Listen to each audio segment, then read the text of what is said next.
Hello everybody, my name is Dratnos, and in today's video we're going to talk about time rifts, which are coming in 10.1.5 as the new sort of Dragonbane Keep, researchers under fire type thing, it looks like. And there's actually a bunch of cool trinkets that seem to be associated with it. So this is all data mining from the PTR, although I believe it's testable on PTR now as well, because one of these popped during my augmentation of Ochre video, which if you haven't seen that, go take a look at that. It came out a couple days ago about the new augmentation spec. But in this video, I actually thought it'd be really cool to take a look at some of the different trinkets and stuff that can come from this. So it's worth noting the way that time rifts seem to work is they pop. There's a bunch of different ones where you kind of go into a different timeline for what could have happened in WoW's history, all kinds of stuff.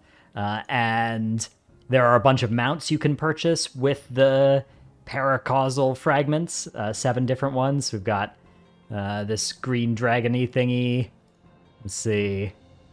Okay, looks like that's just clicked me straight through. Okay, yeah, this green dragony thingy, this albatross, different juggernaut thing like the Siege of Orgrimmar mount, a black griffin, a different version of the like ICC glory mounts, a green corehound looking thing, and a white warwolf as well. So these are purchasable with Paracausal flakes, which makes me think that the Paracausal fragments are also associated with time rifts, although I'm not 100% sure on that. But there are these bunch of different Paracausal fragments that are currently eye level 428 in data mining. I'm not sure if that's the animal they'll actually come out at, what upgrade track they'll be on. I wouldn't be surprised if they were on the champion track, though, yeah, so they could potentially go all the way up to 437. That would be my best guess for them, although maybe they would be on the one below that that could go up to 424, but I feel like they'd want these things to be potentially good, and potentially not like great, but at least sort of better than the 10.1 Outdoor World content, so I wouldn't be surprised if this was all the way up to champion track. I would be surprised if it was on the hero track. That would be somewhat surprising to me. So we've got the Paracausal fragment of Azeroth, and this lines up with these kind of a bunch of different mounts that we saw that were kind of twists on various old mounts, and the general theme of the time rifts being different versions of WoW history. So these are basically trinkets that are based on old legendary or famous weapons from WoW's history. So these are the Warglaives of Azeroth, right? Paracausal Fragment of Azeroth is a trinket. It's any primary stat, and it says your spells and abilities have a chance to manifest a fell elemental by your side, periodically dealing fire damage to your target and increasing your haste, which I believe is the same proc on Shard of Azeroth. Let's see. Okay, chance on hit calls forth an Ember of Azeroth to protect you in battle for a short time. So I think that's sort of a similar effect there, which is pretty cool. So there's one trinket that is usable by pretty much anybody to do some damage and give you some haste as well. This might actually be reasonably interesting. The next one is the Paracausal Fragment of Doomhammer, which is an Agi or Strength one. Currently it says it requires any Horde race. It'd be pretty funny if this thing was faction locked, but it is kind of Shaman themed, and of course back in the day Shamans could only be Horde.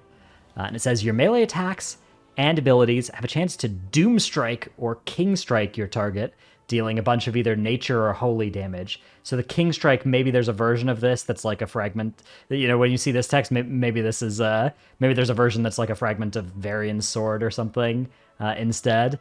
And then on use, it lets loose a 5-hit combo, dealing a total of a bunch of physical damage and unleashing a Doom Strike or King Strike with each bow as well. So definitely a cool effect. Gives you a sort of little proc thing, and then an on use for a bunch of damage that also does a bunch of those little proc things as well. Then we have the Paracausal Fragment of Frostmourne. This one is also agility, strength, or intellect, so anybody could use this. And it says, nearby player and enemy deaths grant you a lost soul up to 10. So this is sort of like Arthas's P3.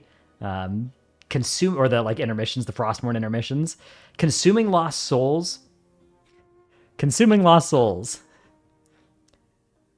Nearby player and enemy deaths grant you a lost soul up to 10. Consuming lost souls. So presumably there's some effect you get from consuming lost souls that they haven't typed yet. And then on use, let the power of the Scourge course through you and corrupt you, consuming all lost souls. So, okay. It looks like these are different different effects for different specs. I see. So when we look at a tank spec, it heals you for each soul that's consumed. When we look at a DPS spec, Feral Druid is actually also healing you. Resto Druid is restoring mana. Balance Druid is gaining mastery per soul consumed. BM Hunter is also gaining mastery. Interesting. So, bunch of different sort of effects that it can give you. And I wonder if so basically like you can press this to get this effect for each soul. The size of the heal, at least on this tooltip right now, doesn't seem particularly exciting. But maybe this will, if you can get enough of these souls. It doesn't say what the procs per minute is on this this little effect yet either. I guess we could see.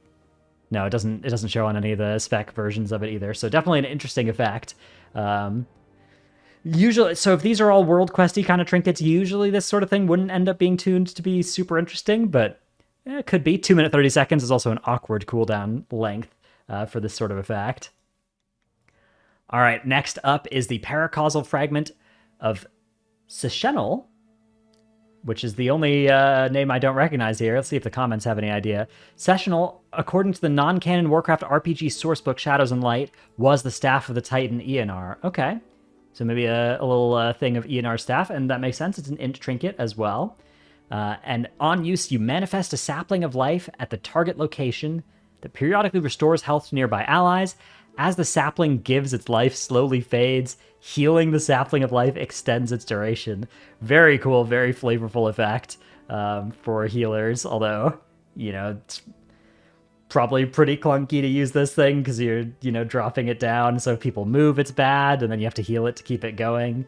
But maybe this is worthwhile. I don't know. That doesn't say what the cooldown is on this effect, so that will also be relevant.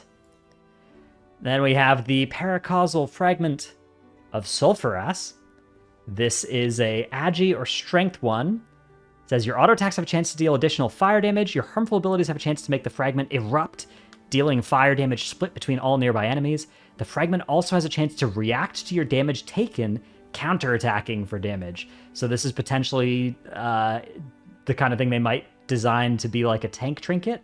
Triggering off of auto attacks for single target damage, harmful abilities for split damage, which split damage is still best on. It doesn't matter whether you're in single target or AoE. That's always basically the same, but it doesn't scale into AoE particularly well or anything.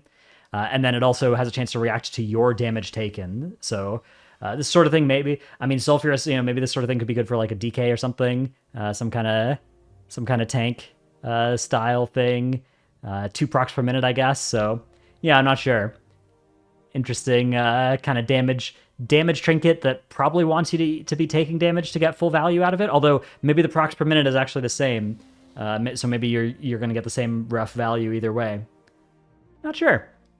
And then finally we have the Paracausal fragment of Valinir, which says your healing spells have a chance to grant you Blessing of Eternal Kings for 15 seconds, allowing your heals to shield the target for a reasonably sized amount, and the shield lasts for 8 seconds. This sort of thing, I mean, the Valinir effect was pretty strong, and the size on this at 428 as well potentially is interesting. 86,000. I'm not sure. Again, I'm not sure how this will function with like a AoE heal, but if you could do like a heal that hits the whole raid or a whole party and then slam one of these shields on everybody, we're talking about a very large amount of value if that shield is then used. So this is the one that to me is the most exciting off the bat. A lot of these look pretty flavorful. Usually these sorts of trinkets end up not actually being like particularly good, and they usually struggle from, I mean, they're usually going to be lower item level than the raid trinkets, and then they also usually tune them so that they're less competitive at any given item level than a raid trinket. So there's a good chance these things are mostly going to be useful for alts and for people that aren't engaging with the high-end raid and M+ content, but they're definitely very cool, flavorful callbacks to old items from WoW's history, and I also think it's cool to look at these sort of items, so I want to try and make these kind of videos. Hope you've enjoyed it. I will, keep you updated with the Time Rift stuff if there ends up being any more information about more rewards that come from it besides these Paracausal fragments and these mounts. Again, I know it's testable on PTR, so I'll try and do that as well at some point soon. But for now, that is the end of this video. Thanks for watching, and I'll see you in the next one. Bye.